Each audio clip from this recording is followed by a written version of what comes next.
اب آئیے، یہ تو نقصان سود کے میں آپ کو بتلا رہا تھا. اکل حلال یعنی حلال کمائی کی اہمیت، اس پر میں آپ کو 3 حدیثیں سنا کر میں اپنی بات ختم کر دیتا ہوں.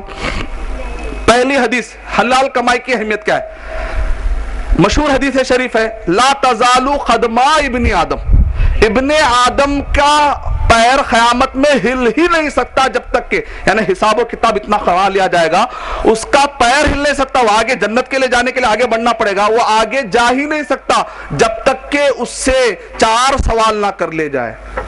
اس میں سے ایک سوال جو اہم ہے وہ کیا ہے؟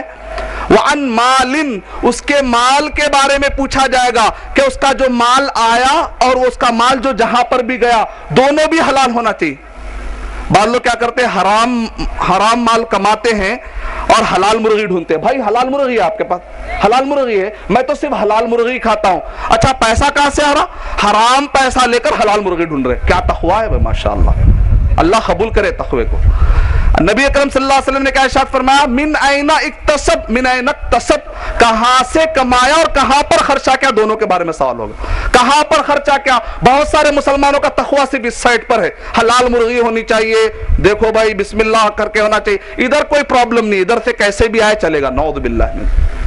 یہ حدیث شریف. دوسری حدیث شریف کہ نبی اکرم صلی اللہ علیہ وسلم نے ارشاد فرمایا کہ رب رجل اشعث واغبر، یعنی بعد ایسے بھی حاجی حج کو جائیں گے، اگر اس نے حج کیا اس کے بال بکھرے ہوئے ہیں، مٹی سے دھول سے اٹے ہوئے ہیں، اور اغبرہ مٹی کی وجہ سے اس کے کپڑے اور اس کے بال بکھرے ہوئے ہیں، یعنی بالکل پریشانی کی کیفیت میں بیچارہ تھکا ہوا ہے کیونکہ بہت دور سے آیا ہے، چل کر جا رہا ہو، تکلیف اٹھا کر حج کر رہا ہو، تو آپ کیا سمجھتے ہیں؟ واقعی اس کا حج قبول ہو جانا چاہیے، لیکن اللہ کو اس پر ترس نہیں آئے گا. جب وہ اللہ سے پکارے گا تو اللہ سبحانہ تعالیٰ اس کی دعا کو منہ پر حاجی کی دعا منہ پہ مار دے رہے. کیوں؟ مطعمہ حرام، کیونکہ اس کا کھانا پینا پورے کا پورا حرام ہے. وَمَلْبَسُهُ حرام، اس نے جو پہنا ہے وہ حرام ہے. اگر حرام چیزوں کے ذریعے سے کھاؤ گے پیو گے، اور ایک حدیث میں غُذِّيَ بِالْحَرام، اگر حرام کے ذریعے سے جسم کو اگر کسی نے 1 انچ بھی پالا تو پھر وہ جہنم کے لیے ہی زیادہ سزاوار ہے. استغفر اللہ. یہ حدیث شریف. تیسری حدیث شریف صحیح الجامع الصغیر کی، کہ میں جو حدیثیں سنا رہا ہوں آتھینٹک حدیث ہے، شیخ البانی رحمۃ اللہ اس کو آتھینٹک کہا، کہ ایک شخص اپنے پوٹلی میں اپنے کپڑے کے اندر حرام اور حلال دونوں درہم، یعنی حلال طریقے سے اور حرام طریقے سے دونوں مکس کر کے لے کر جا رہا تھا. اچانک ایک بندر آتا. اس زمانے میں جو کشتی تھی اس کا ڈسکرپشن یہ آ رہا ہے کہ وہ کشتی ایسی لمبی تھی کہ بعض کشتی کے کنار کونے میں جو لمبی ایک لکڑی کی ایسی ہوتی جا کر درخت کو لگ رہی تھی.